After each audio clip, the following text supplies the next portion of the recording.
Vice President Kamala Harris in Pennsylvania after recently being named her party's official nominee. She named a running mate of her own. And now that she and Minnesota Governor Tim Walz are having a big rally at Temple University in Philadelphia. Dennis Owens is there right now. Dennis. We are expecting the introduction of that new ticket at the bottom of the hour. Right now, U.S. Senator Bob Casey is speaking. John Fetterman, the other U.S. Senator, spoke a few moments ago. We are awaiting Governor Josh Shapiro. A lot of Pennsylvanians woke up today saddened that Josh Shapiro was not chosen by Kamala Harris. That sadness is not on display here. We are, as I said, at Temple University. Place seats about 10,000. It is almost full, and it is full of energetic fans. And it'll be interesting to see how the evening proceeds. Now, we do want to note Tim Walz, maybe unknown to a lot of people in Pennsylvania. His bio almost reads like a Pennsylvanian. And in fact, other than the battleground state issue, he's from Minnesota, he may check more boxes than Josh Shapiro. He's in his second term as governor, not first as Josh Shapiro is. Both he and Kamala Harris born the same year. He's 60. She'll turn 60 in October. He is a six-term congressman. He is also a former social studies teacher, and get this will play in Pennsylvania, a high school football coach, former coach. And he has decades of Army National Guard service, and he is a gun owner. However, Republicans are saying he is way too left. They have already been on the attack multiple times today, saying that the Harris-Walz ticket may be the most liberal ticket in the history of American politics, and that it will, quote, destroy America. We should note Sherelle Parker, the Philadelphia mayor, recently said, hey, how about Joe Biden? What a hero he was. It was very loud in here. It was a standing ovation for Joe Biden here in Philadelphia. Got to be interesting, however. John Fetterman just spoke, went backstage. Josh Shapiro is about to come out. There were a number of reports this weekend, of course, that John Fetterman lobbied against Josh Shapiro to Harris's team. And, of course, Josh Shapiro, it appears, was probably the second choice but was not picked. That's the story here today. We are expecting, again, the very first introduction of the Walz-Harris ticket, in a few minutes here, and we're going to dip back in as this broadcast unfolds. But for now, that's the story from Temple University. Let's send it back to you guys. All right. Thank you, Dennis. A little technical difficulties. There were so many TVUs working. All right. While most of America focuses on Vice President Harris's pick, the news in Pennsylvania is largely about, as you heard, who she did not pick.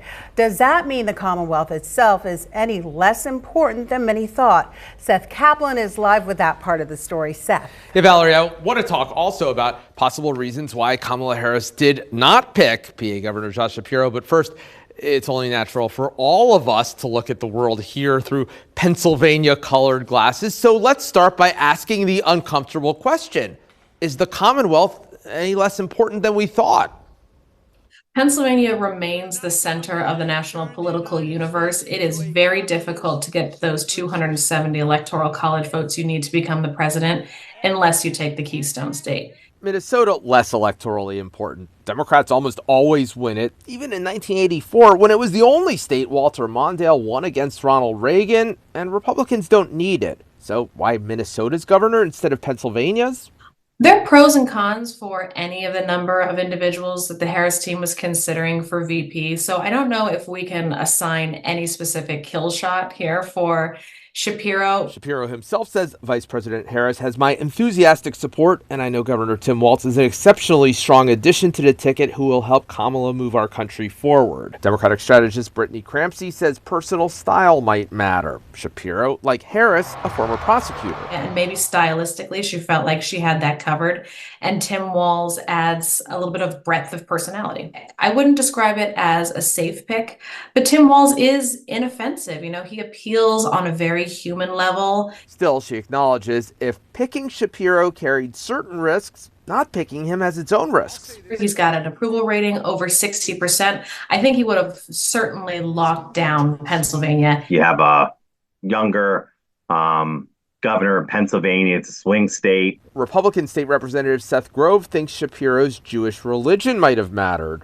I think the pro-Palestine anti-Semitic faction of the Democratic Party won out. Grove thinks and hopes not picking Shapiro could hurt Harris with moderate Jewish voters in PA.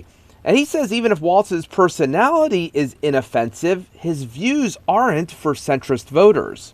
banning fracking, open borders, all those things. He just validates all those policies they're trying to denounce with Kamala Harris currently. But at the same time, as a Republican, great pick. Great pick.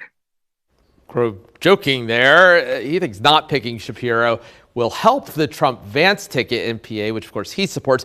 Brittany Crampsey thinks Shapiro not being on the ticket won't hurt Democrats as much as you might think. She said it means he'll be here for one thing more than if he had been touring America as a VP pick, which she said is also important for Democratic candidate Alicia further down the ballot.